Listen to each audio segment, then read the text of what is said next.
Welcome. My name is Catherine, and today's topic is guilty pleasures. I looked up this definition and wrote it down, and I will read it to you.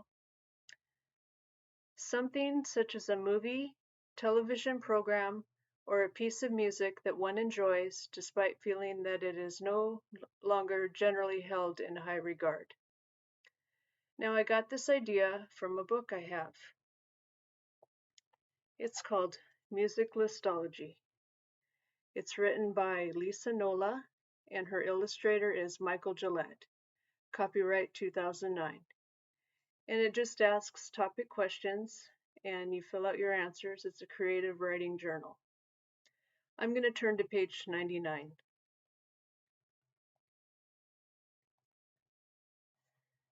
And on this page, it says list your guilty pleasures.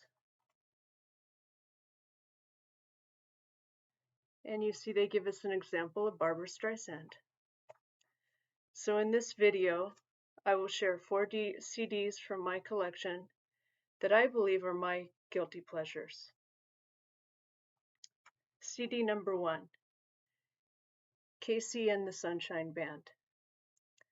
So they formed in 1973 by Harry Wayne Casey, and Casey began his career working in a music store, a record store employee, and a part-time worker at KT Records, an independent recording studio in Hialeah, Florida.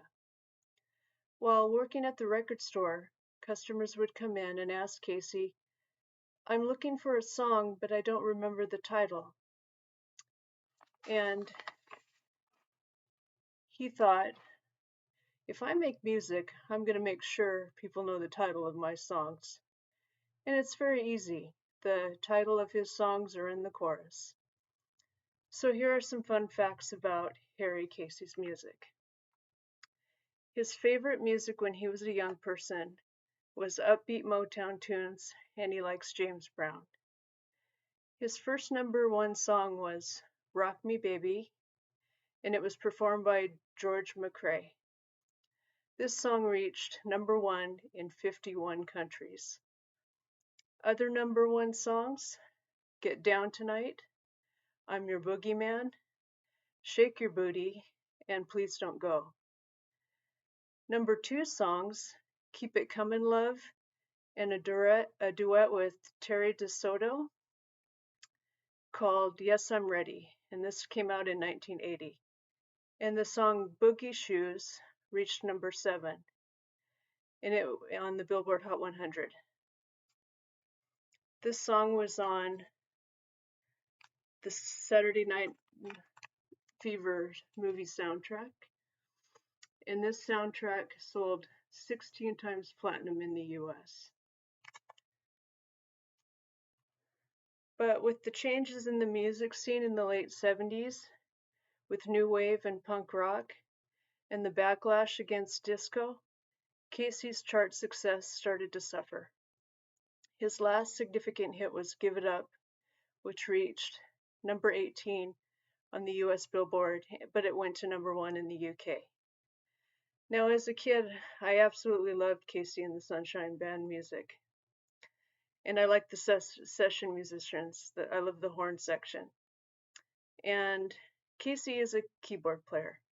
And the music is just so happy. And Casey's purpose, he said, "I just wanted to write music and perform and make people happy." Okay, CD #2.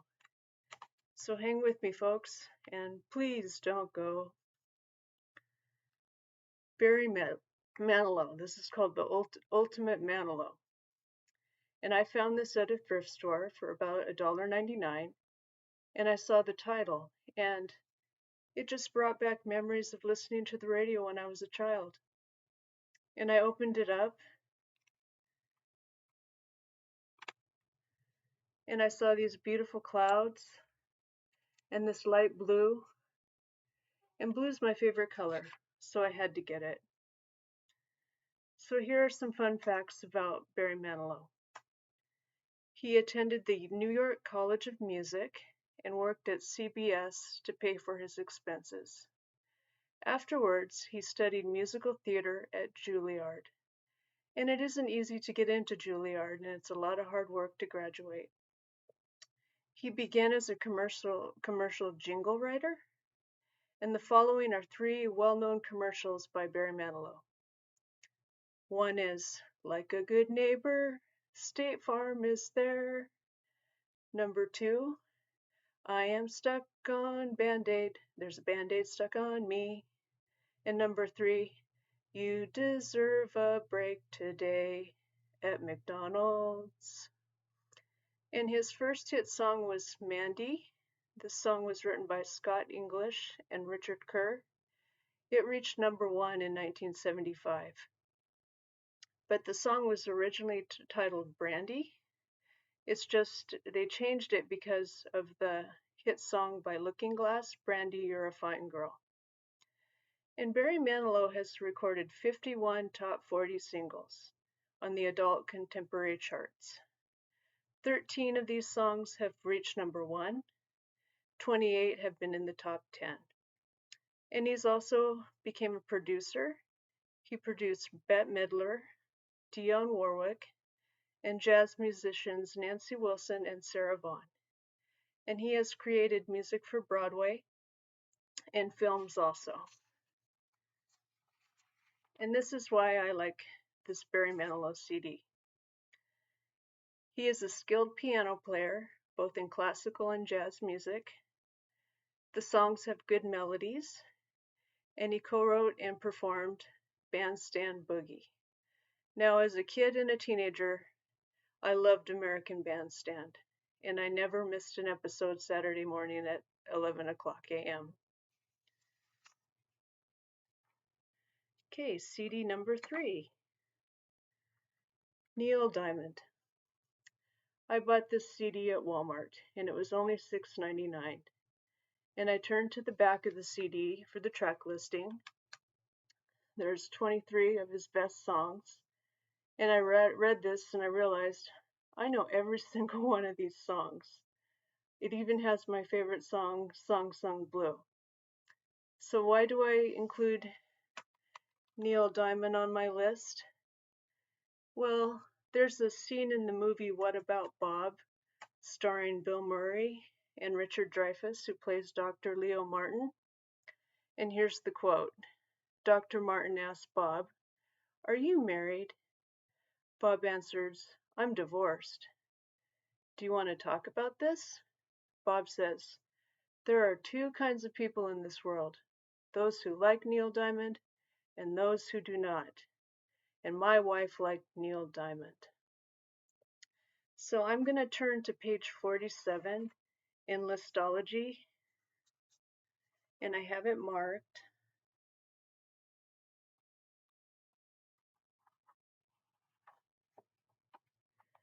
This title says, "List the music your parents listened to when you were a kid."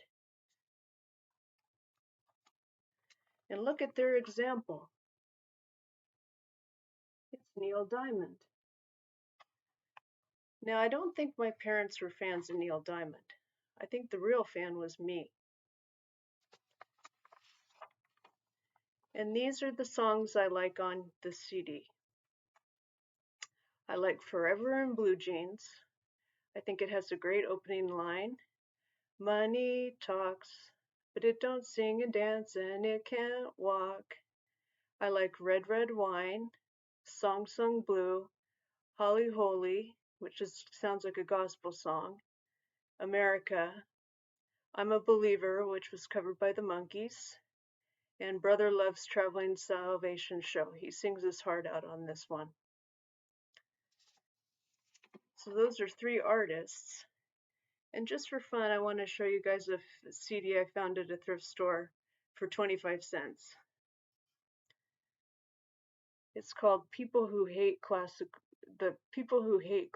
Music, or Classical Music for People Who Hate Classical Music. And I opened up the jewel case, and I found, as it drops on the floor here, it's like vintage from 1985. And the best part of this CD is the explanation in the liner notes, and I'll just read it to you. It says, "If you hate classical music, then you have come to the right place." It explains that there are 4 periods of classical music. Number 1 is Baroque from 1600 to 1750, the Classic period from 1750 to 1820, and the Romantic period from 1820 to 1900. The fourth is 20th century, 1900 to present. So that's a little guidance when trying to listen to music. You go by eras rather than composer. And then it goes on to say, as you can see, classical music isn't hard to figure out. The more you listen, the more familiar and enjoyable it can become. So give it a try. And if you don't like it, you can use this compact disc as a drink coaster or something else. Now, I don't hate classical music. I grew up playing it on the piano, and I know a lot of classical tunes. And many of the melodies I find are beautiful and catchy as well. And many popular hit songs sample classical music because it's in the public domain. It's older than 70 years, so some of this music goes back to 300 years. These are examples of the guilty pleasures in my collection. The appreciation for the artists mentioned in this video started in my childhood, and I believe there are plenty of fans for Casey, Barry Manilow, and Neil Diamond out there. Thank you for watching. Please leave in the comments the guilty pleasures in your collection, and I will see you in the next video. Bye-bye.